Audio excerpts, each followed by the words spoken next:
Good morning student. Last class तक बेटा हमने चैप्टर 2 कंप्लीट कर लिया था और उससे पहले हमने जीरो चैप्टर भी पूरा पढ़ लिया। आज हम पढ़ेंगे बेटा नया chapter third, motion in straight line. Motion in straight line. Straight line मतलब एक ही डायमेंशन, मतलब एक ही डायरेक्शन में कोई मोशन पढ़ेंगे अपन, ठीक है ना। या तो वो एक्स एक्सिस में हो या वाई एक्सिस में हो या फिर जेड एक्सिस में, या मैं बोलूं नॉर्थ डायरेक्शन में मोशन में है कोई ऑब्जेक्ट, या ईस्ट में है या वेस्ट में है, ठीक है, या साउथ में है। तो एक पर्टिकुलर डायरेक्शन में केवल एक ही डायरेक्शन में मोशन हो पार्टिकल का या ऑब्जेक्ट का, तो उसे बोलेंगे मोशन इन स्ट्रेट लाइन, ठीक है ना, सीधी लाइन पे। अब इसको हम कैसे देखेंगे, कैसे हम चेक करते हैं, तो इसमें पहला टॉपिक या हम इसको कैसे डिस्कस करेंगे, आगे सारी चीजें पढ़ेंगे। तो उसमें सबसे पहले टॉपिक आता है हमारा रेफरेंस पॉइंट। रेफरेंस पॉइंट जहां से अपन स्टार्ट करते हैं मोशन, ठीक है ना, जहां जिसके रेस्पेक्ट में अपन आगे डिस्कस करेंगे। रेफरेंस पॉइंट या फ्रेम ऑफ रेफरेंस। जैसे आप कोऑर्डिनेट सिस्टम देखते हो, एक्स वाई जेड कोऑर्डिनेट, ठीक है, तो उसमें ऑरिजिन को अपन रेफरेंस पॉइंट लेके चलते हैं। ये अपना एक्स एक्सिस, ये अपना वाई एक्सिस और ये अपना, हम ऑरिजिन को रेफरेंस पॉइंट बोलते हैं। जो ऑरिजिन होता है और उसको रेफरेंस पॉइंट बोल देते हैं।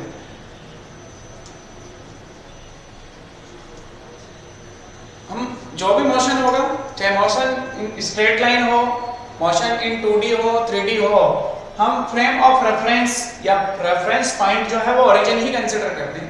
इसके रेस्पेक्ट में हम चेक करते हैं कि आपका पार्टिकल किस पोजीशन पे है, किधर मोशन में, क्या है, 1D मोशन है, 2D मोशन है, 3D मोशन है, जो भी है। तो रेफरेंस पॉइंट हमेशा ओरिजिन पॉइंट को कंसीडर किया जाता है। इसमें कोई समस्या नहीं आई, ठीक, ये मान लीजिए।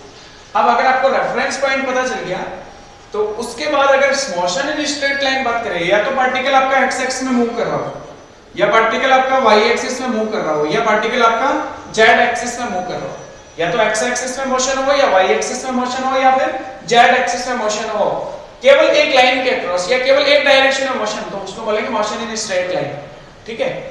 अगर एक्स एक्सिस में पार्टिकल मोशन में है तो इसकी डायरेक्शन को हमेशा आई कैप से डिनोट किया जाता है। ये बेसिक चीजें जो सीखी हुई थी आपकी। वाई एक्सिस में मोशन में है तो उसकी डायरेक्शन को जे कैप से डिनोट किया जाएगा और जेड में के कैप से डिनोट किया जाता है। नेगेटिव एक्सिस में माइनस आई कैप, नेगेटिव वाई एक्सिस में माइनस जे कैप और नेगेटिव जेड में माइनस के कैप, ठीक है। ये यूनिट वेक्टर हमेशा डायरेक्शन रिप्रेजेंट करता है। हम डिस्कस कर चुके हैं जीरो चैप्टर में बहुत अच्छे से, तो ये चीज आपको अच्छे से क्लियर होगी, रेफरेंस पॉइंट। अब मोशन पढ़ने से पहले हमें कुछ बेसिक कॉन्सेप्ट या basic physical quantities like position vector. पहला आपका है पोजीशन वेक्टर, पोजीशन वेक्टर। दूसरा हम पढ़ेंगे इसमें डिस्प्लेसमेंट वेक्टर या डिस्प्लेसमेंट एंड पाथ लेंथ, जिसको अपन डिस्टेंस भी बोलेंगे। एंड डिस्टेंस और पाथ लेंथ, डिस्टेंस और पाथ लेंथ।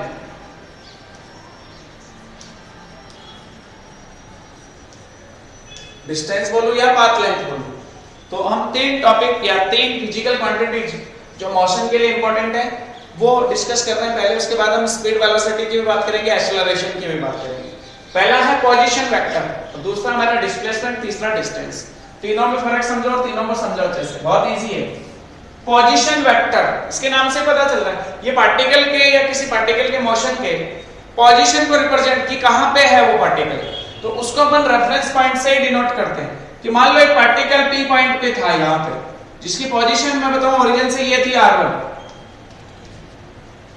पी पॉइंट पे था तो उसकी पोजीशन को आपने r1 से डिनोट किया, तो r1 आपका पोजीशन वेक्टर है। ओरिजिन से जो डिस्टेंस हुई, ओरिजिन से जो डिस्टेंस होगी इसको हम पोजीशन वेक्टर बोलेंगे, ठीक है ना। किसी पार्टिकल की पोजीशन को रिप्रेजेंट करना है तो ओरिजिन से चेक करो कि कितने डिस्टेंस पे। जैसे एग्जांपल में बोलूं कि आपका घर स्टेशन, जैसे अपन रेफरेंस पॉइंट स्टेशन मान लेते हैं, बस स्टैंड मान लेते हैं, तो अपन घर का एड्रेस ऐसे तो बताते हैं बस स्टैंड से नॉर्थ में इतनी डिस्टेंस पे है, साउथ में इतने डिस्टेंस पे है, तो अपन उसकी पोजीशन तो बता रहे हैं घर की, ठीक है ना। ऐसे ही अगर पार्टिकल की पोजीशन बतानी है कि पार्टिकल पी पॉइंट पे है तो उसकी पोजीशन क्या है, तो ओरिजिन से कितने डिस्टेंस पे है वो उसकी पोजीशन है, r1 वेक्टर, ठीक है ना। डायरेक्शन हमेशा रट्टा लगा लेना इस चीज का कि हमेशा पोजीशन वेक्टर की डायरेक्शन उस पॉइंट पे होती है जहां पे जिसकी हम पोजीशन बता रहे हैं, ओरिजिन से बाहर की तरफ, outside the origin vector. Origin से हम बाहर की तरफ लेते हैं डायरेक्शन, ठीक। मान लो कुछ इंस्टेंट के बाद ये पार्टिकल P से यहाँ Q पे आ गया, क्या उसकी पोजीशन चेंज होगी? बिल्कुल चेंज होगी। अब उसकी पोजीशन हो गई बेटा r2 वेक्टर, इसकी पोजीशन क्या हो गई r2 वेक्टर, पहले उसकी पोजीशन थी r1 वेक्टर, अब उसकी पोजीशन हो गई बेटा r2 वेक्टर, q पे आ गया कुछ इंस्टेंट के बाद। तो r1 और r2 दोनों क्या है पोजीशन वेक्टर, पहले p की पोजीशन थी r1, q की पोजीशन क्या हो गई r2, क्योंकि उसकी पोजीशन चेंज हुई, बिकॉज़ वो मोशन में था, पार्टिकल p से q पे आ गया, p से q पे आ गया तो उसकी पोजीशन भी चेंज हो गई। तो पोजीशन वेक्टर को कैसे डिफाइन करोगे, द पोजीशन ऑफ या position vector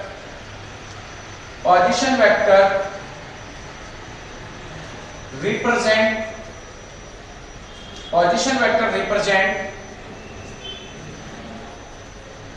the position of a particle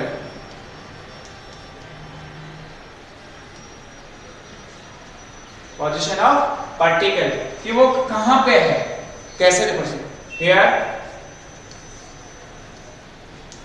r1 vector and r2 vector are position vector.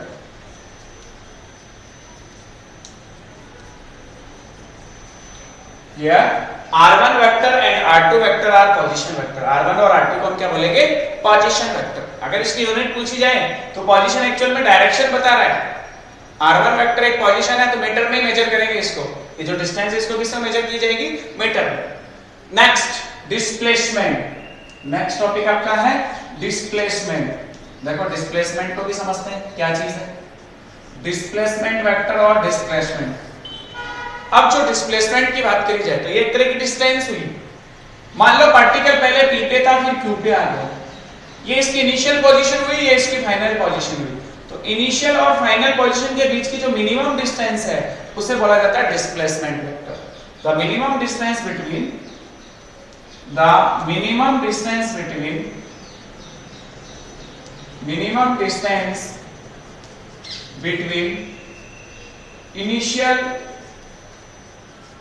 Initial position and final position, initial point and final point लिख दो, initial point and final point. The minimum distance between initial point and final point is called displacement. Example सोचो कि suppose मुझे P से Q पे particle को लेके जाना था, तो P और Q के बीच की जो मिनिमम डिस्टेंस है वो यही होगी, और कोई पॉसिबल है? मैक्सिमम तो वो कैसे भी जा सकता है कि मान लो ऐसे टू एंड फ्रो मोशन कर रहा है, इस तरह से घूमते हुए जा रहा है, ठीक है ना, तो वो तो पाथ लेंथ होगा, तो मिनिमम डिस्टेंस तो यही होगी। और अपन P से Q की तरफ जा रहे हैं तो displacement is a vector quantity, जिस डायरेक्शन में फोर्स है या जिस डायरेक्शन में अपन मोशन में उसी डायरेक्शन में डिस्प्लेसमेंट होगा, तो डिस्प्लेसमेंट की डायरेक्शन P2Q होगी। मैं इसको डेल्टा r से डिनोट कर लेता हूं, ये वैल्यू स्मॉल होती है, डिफरेंस होगा कुछ, इसलिए इसको डेल्टा से डिनोट कर दिया। अब ध्यान से देखो, आपने इसको डेल्टा r से डिनोट किया, मुझे डिस्प्लेसमेंट पोजीशन या डिस्प्लेसमेंट वेक्टर निकालना है, डिस्प्लेसमेंट वेक्टर की वैल्यू सॉल्व करनी है, तो मैं इसमें ट्रायंगल लॉ यूज करूंगा, using triangle law, using triangle law. Triangle law क्या कहता है? ट्रायंगल लॉ इसमें ध्यान से देखो क्या कह रहा है, ट्रायंगल की दो साइड, ये हमारा पढ़ा हुआ वेक्टर में, जीरो चैप्टर में ध्यान रखना, जाके देखना, ट्रायंगल की दो साइड, ये वाली साइड और ये वाली साइड सेम ऑर्डर में और तीसरी साइड ऑपोजिट ऑर्डर में, तो इन दोनों का सम जो है वो इसके इक्वल होना चाहिए। तो r1 vector plus delta r vector जो है वो किसके इक्वल होना चाहिए बेटा? r2 वेक्टर के इक्वल। तो मुझे अब डेल्टा r वेक्टर चाहिए तो r1 वेक्टर को उस तरफ ले जाऊंगा, तो delta r vector equals to r2 vector minus r1 vector. This is the displacement vector, minimum distance between two initial and final point, minimum distance between initial and final point, जिसको अपन delta r से denote कर रहे हैं। Formula होगा r2 vector minus r1 vector, ठीक है। अब देखो अपन इसको और कई तरह से सोच सकते हैं कि ये तो हम एक्चुअल में केवल डिस्प्लेसमेंट की बात कर रहे हैं, अगर मैं x एक्स केवल मोशन इन स्ट्रेट लाइन की बात करें तो उस केस में या तो x एक्सिस में मोशन होगा तो r2 या तो x एक्सिस में होगा या y एक्सिस में होगा, ठीक है ना, उस तरह से सोचे अपन। बट अगर मैं यहाँ पे थोड़ा सा सोचूं कि जो P की पोजीशन है उसमें मान लो x एक्स में वो x1 चला हुआ और y एक्सिस में कितना चला हुआ है y1, तो इसकी कोऑर्डिनेट हो गए x1, y1, ऐसे ही अपन q की बात करें कि मान लो पार्टिकल यहां पहुंच गया कुछ इंसिडेंट के बाद, तो x में x2 हो गया, ये वैल्यू x1, ये x2, ये आपका y1, और y में क्या हुआ डिस्प्लेसमेंट, या y में जो पोजीशन उसकी y2 होगी, तो q के कोऑर्डिनेट हो गए x2, y2, x2, y2। अब देखो मैं r2 r1 की वैल्यू, पोजीशन वेक्टर की वैल्यू भी निकाल सकता हूं। पोजीशन वेक्टर कैसे सॉल्व करते हैं, x के डायरेक्शन को आपने i कैप से डिनोट किया, y के डायरेक्शन को j कैप से डिनोट किया। अगर मैं p के कोऑर्डिनेट की बात करूं तो x1 y1, आपसे बोलूं बताओ r1 वेक्टर कितना होगा, इसके कोऑर्डिनेट क्या होंगे 0, 0, ओरिजिन के कोऑर्डिनेट क्या होते हैं 0, 0। अब मैं आपसे पूछूं बताओ r1 वेक्टर क्या होगा, तो आप लिखोगे r1 वेक्टर इक्वल्स टू, ये पोजीशन वेक्टर है, x1 दो पॉइंट्स के बीच के डिस्टेंस वाला फॉर्मूला ही लगेगा, ये कोऑर्डिनेट, ये जो कोऑर्डिनेट है वो x1, इसका इनिशियल कोऑर्डिनेट 0, तो उसको लिखा जाएगा बेटा x1 0 into I cap plus second coordinate y में, ये y1 और ये 0, y1 0 into j कैप, तो r1 वेक्टर आ गया आपके पास x1 I cap plus y1 j cap. इसको इक्वेशन नंबर फर्स्ट डाल दो, ये इक्वेशन नंबर सेकंड। इसी तरह से देखो अगर आप r2 वेक्टर सॉल्व करना चाहो तो x2 0 I cap plus y2 0 j cap, then r2 vector आपका हो गया बेटा x2 I cap plus y2 j cap, equation number 3। First, second और 3 से यहां से r1 वेक्टर और r2 वेक्टर की वैल्यू यहां पुट करोगे तो आपका आंसर क्या आएगा, delta r displacement vector, delta r vector equals to r2 vector minus r1 vector, इसमें से इसको माइनस करना है, i में से i का कंपोनेंट माइनस होता है, j में से j का कंपोनेंट माइनस होता है, तो i में i का कंपोनेंट माइनस करो तो x2 x1 I cap plus y2 y1 j cap. अगर x में डिस्प्लेसमेंट की बात करें तो x2 x1 है, y में डिस्प्लेसमेंट की बात करें तो y2 y1 है। ये हम 2D मोशन में चले गए बेटा थोड़ा सा, तो आपको डिस्प्लेसमेंट अच्छे से क्लियर हो गया।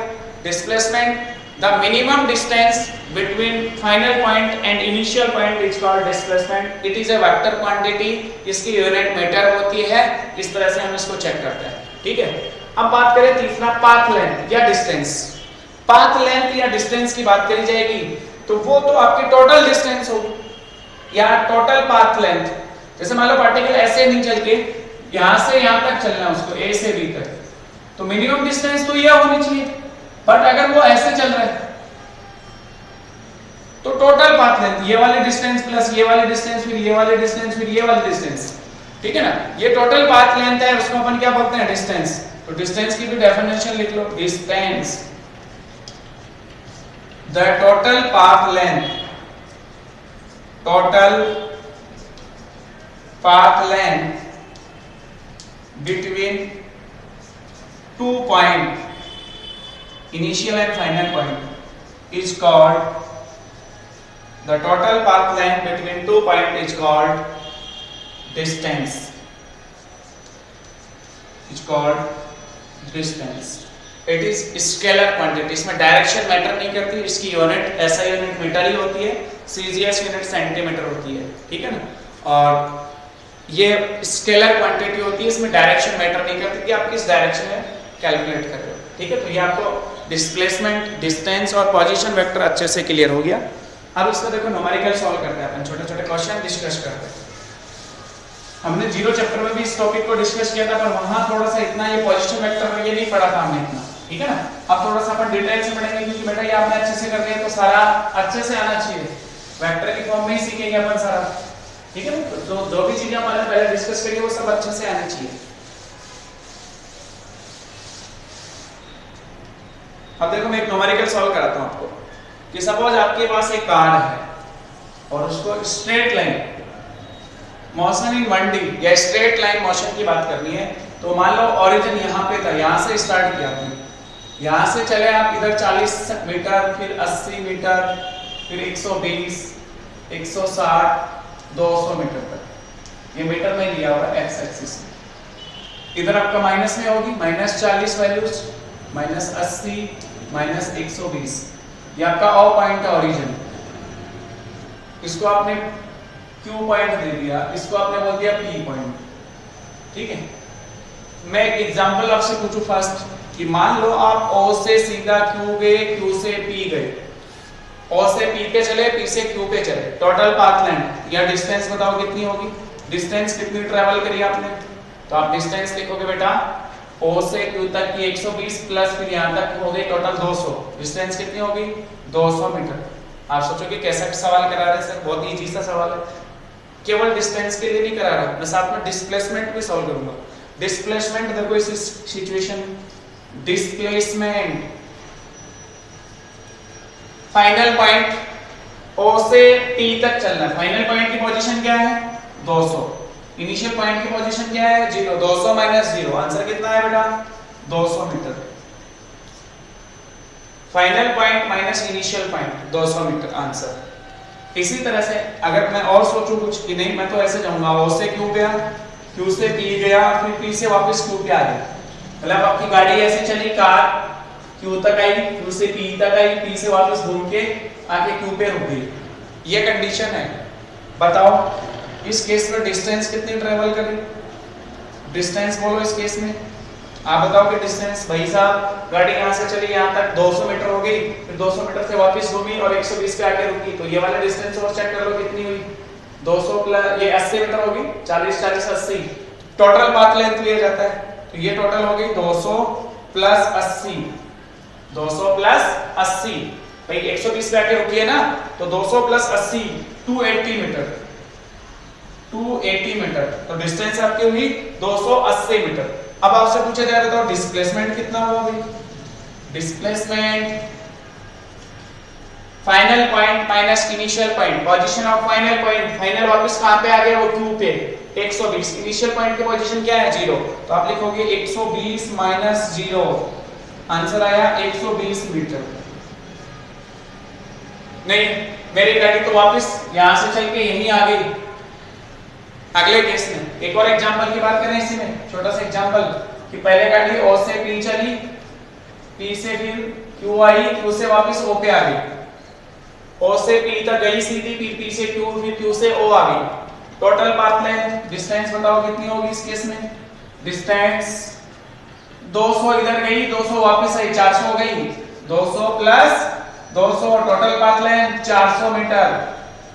मैं आपसे पूछूं डिस्प्लेसमेंट, डिस्प्लेसमेंट बोलो बेटा कितना हुआ, डिस्प्लेसमेंट 200 गई, 200 वापस आ गई, उसी डायरेक्शन में बैक हो गई, 200 माइनस 200 0, या मैं बोलूं इनिशियल पॉइंट की फाइनल पॉइंट की पोजीशन क्या है 0 माइनस इनिशियल पॉइंट की पोजीशन क्या है 0, 0 माइनस 0 0, बिकॉज़ 0 से ही चले थे अपन और 0 पे ही वापस आ गए। नहीं मैं तो ऐसे नहीं करूंगा, मेरे पास और मेथड है सॉल्व करने का। एक्चुअल में इस डायरेक्शन में x x positive x x में डायरेक्शन को आई कैप से और नेगेटिव में माइनस आई कैप से डिनोट करते हैं, तो मैं इस डिस्प्लेसमेंट को ऐसे भी लिख सकता हूं कि पहले अपन 200 इधर चले तो डायरेक्शन के साथ लिखो 200 आई कैप, फिर प्लस, फिर 200 अपोजिट डायरेक्शन में चले तो 200 माइनस आई कैप, 200 माइनस आई कैप प्लस 200 आई कैप कितना हो गया 0, डिस्प्लेसमेंट इस केस में कितना हुआ 0। तो इससे कंक्लूजन आया अपने पास कि displacement is always less than equal to distance. ये कंक्लूजन याद रखना है, displacement is less than equals to distance, या तो डिस्टेंस के इक्वल होगा या उसके बराबर लेस होगा, डिस्प्लेसमेंट या तो उससे लेस होगा या इक्वल होगा, इस तरह से अपन कैलकुलेट करते हैं। ठीक है, अब देखो एक तो सवाल और सॉल्व करते हैं अपन इजी इजी, ये समझ में आ गया आपको।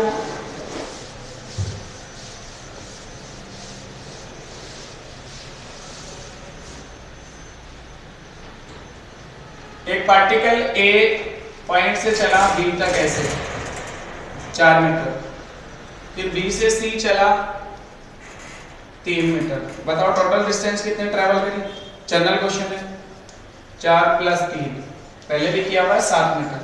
मैं आपसे पूछूं डिस्प्लेसमेंट,